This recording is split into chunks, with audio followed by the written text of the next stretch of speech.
नमस्कार, संतोष की रिपोर्ट में आप सबों का स्वागत है और मैं हूं संतोष सिंह।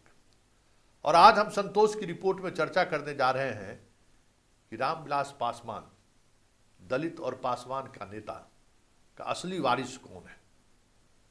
आपको लग रहा होगा कि भाई जिसके वारिस होने का मोहर प्रधानमंत्री मोदी ने लगा दिया, फिर कौन ऐसी बात हो गई कि संतोष सिंह ये चर्चा कर रहे हैं कि आखिर असली वारिस कौन है। जी हाँ, अभी वो सिर्फ परिवार के अंदर की लड़ाई जीते हैं चिराग पासवान। उस लड़ाई में अपने भाई प्रिंस और पारस को भले ही पटकनी दे दी है, लेकिन ये लड़ाई से कहीं बड़ी लड़ाई अब वो समस्तीपुर में लड़ने जा रहे हैं। और समस्तीपुर वो धरती है जिस धरती ने रामविलास पासवान के जीवित रहते ही चुनौती दी थी और कहा था कि दलित राजनीति का, पासवान की राजनीति का और रामविलास पासवान के सोशल जस्टिस की जो लड़ाई की शुरुआत उन्होंने की थी, उन तीनों का वारिस मैं हूँ। आपका पारस नहीं है, रामचंद्र पासवान नहीं है, आपका चिराग नहीं है। और ये सवाल तब उठा था जब 2009 में घर के अंदर ही नीतीश कुमार ने बगावत खड़ा करा दी थी। बात हम महेश्वर हजारी की कर रहे हैं। महेश्वर हजारी, रामविलास पासवान दोनों भाई। उनके पिताजी रामसेवक हजारी रोसड़ा से कई बार सांसद रहे, फिर विधायक भी रहे। उनकी भी एक अलग छवि रही है, उनके परिवार की भी एक अलग छवि रही है। उनके परिवार में 3 लोग विधायक बन चुके हैं। पिताजी सांसद, महेश्वर हजारी भी समस्तीपुर से सांसद रह चुके हैं। मतलब वो भी एक राजनीतिक परिवार रहा है और है भी। और इस बार जब मोदी ने मोहर लगा दिया कि रामविलास पासवान का असली वारिस चिराग ही है, उस दौर में भी महेश्वर हजारी ने कोशिश की थी कि जो 2009 में जो परिवार के अंदर विरासत को लेकर जो विवाद शुरू हुआ था, उसको विराम लगा दिया जाए और अपने बेटे को चाह रहे थे कि वो चिराग की पार्टी से चुनाव लड़ ले, लेकिन चिराग को वो मंजूर नहीं था। और अब कांग्रेस की टिकट पर महेश्वर हजारी का बेटा रामविलास पासवान के एलजेपी के तरफ से जो उम्मीदवार खड़ी हैं, मंत्री अशोक चौधरी की बेटी, दोनों आमने सामने हैं।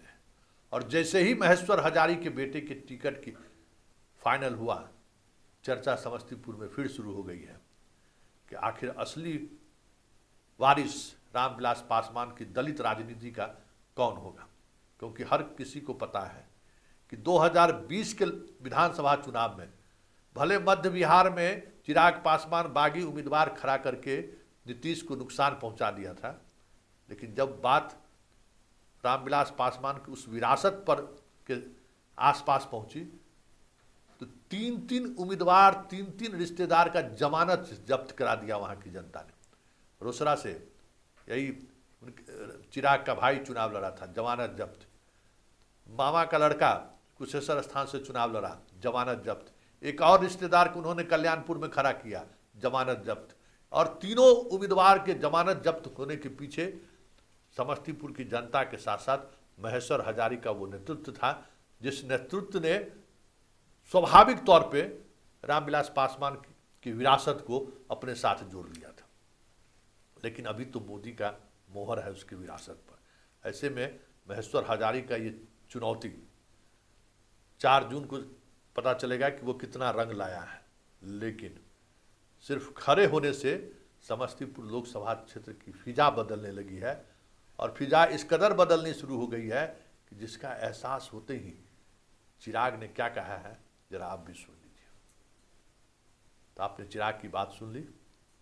मतलब घर में भले ही उन्हें स्वीकृति मिल गई है पारस और रामचंद्र के बेटे के द्वारा, उसने सिलेंडर जरूर बोल दिया, आत्मसमर्पण जरूर कर दिया है, लेकिन रामविलास पासवान का जो परिवार का जो वटवृक्ष है, वो वटवृक्ष में कई ऐसे पेड़ अभी भी हैं जो सीधे सीधे तौर पर चिराग को चुनौती ही नहीं दे रहे हैं, मजबूती के साथ चुनौती दे रहे हैं कि ये विरासत तो मेरा है। अब देखिए इस विरासत पर किसका कब्जा होता है, ये तो आने वाला वक्त बताएगा। लेकिन इतना तय है कि समस्तीपुर की जो धरती रही है और जिस मिजाज के वहाँ के वोटर रहे हैं, कर्पूरी ठाकुर को भी देखा है, रामदेव राय को भी देखा है, बहुत सारे पॉलिटिशियनों को, वशिष्ठ बाबू को भी देखा है लोगों ने। तो कुछ राजनीति फिजा ऐसी रही है बहुत कुछ मनी ओरिएंटेड नहीं होता है। ऐसे में चिराग जो अभी भी उस विरासत को लेकर पूरी तौर पर अनजान है, आज भी पारस और प्रिंस का हर पंचायत में आदमी आपको मिल जाएगा उस कंस्टिट्यूंसी में, चिराग का नहीं मिल सकता है। और ना चिराग उस तरीके से उस कंस्टिट्यूंसी में लोगों से मिलना जुलना पहले कभी किया भी नहीं है, जबकि उनके पिताजी का कह सकते हैं कि घर के बाद वही एक इलाका था जहां व्यक्तिगत रिश्ते उनके काफ़ी मजबूत रहे। अब देखना यह है कि उस रिश्तों का साथ चिराग को मिलता है या फिर हजारी को मिलता है। मतलब इस बार तय होगा कि रामविलास पासवान के विरासत का असली वारिस कौन।